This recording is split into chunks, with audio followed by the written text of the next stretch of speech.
Holding this seat since 2015, Labour's Rachel Maskell highlighted how she will tackle the NHS if she is re-elected.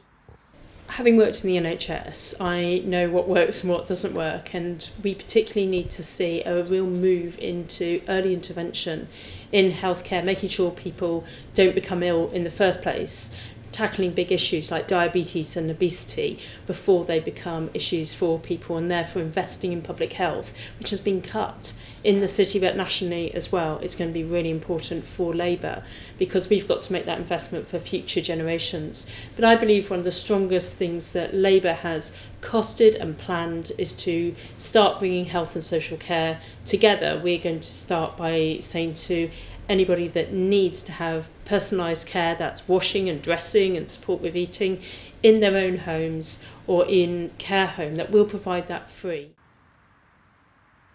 The Conservative candidate Fabia Tate explained how her party are taking the issue of the NHS very seriously. Well, I think we are taking the NHS really seriously. It's come under a huge amount more pressure. There's more operations and more people using the facilities, and we have to meet that rising demand, and we've got to have a more long-term approach. I do think the 33.9 million fund is going to be really important in helping that. I also think mental health is a really big issue. We're starting to look at it more like we do our physical health, and that's so important. And of that 33.9 billion, 2 billion is going to be invested in mental health.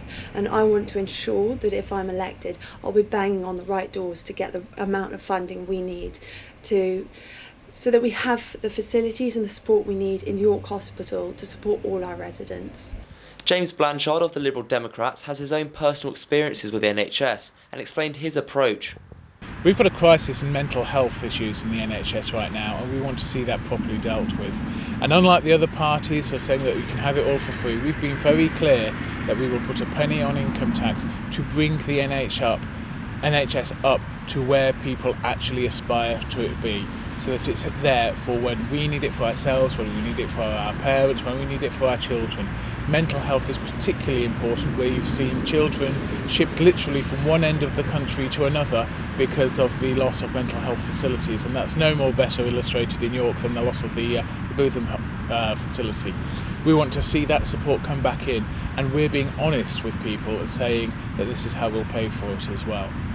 And Tom Franklin of the Greens was quick to highlight that his party was also taking the issue of the NHS very seriously. Health is hugely important to everyone. The NHS is a real jewel of the UK. It is something that is immensely precious. It is something that's been hugely damaged over the last 10 years, both by cuts and by privatisation.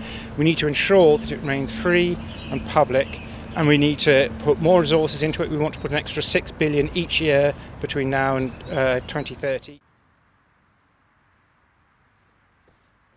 The Brexit Party's Nicholas Skiller had some strong views on the NHS, supporting investment into medical research and to abolish all politically imposed hospital targets that distort clinical priorities, alongside a call for 24-hour GPs. Meanwhile, the SDP's Andrew Dunn supports a generously funded, universally available NHS that continues to be free at the point of use, calling for sensible economic policies to generate the revenue needed to fund the NHS properly.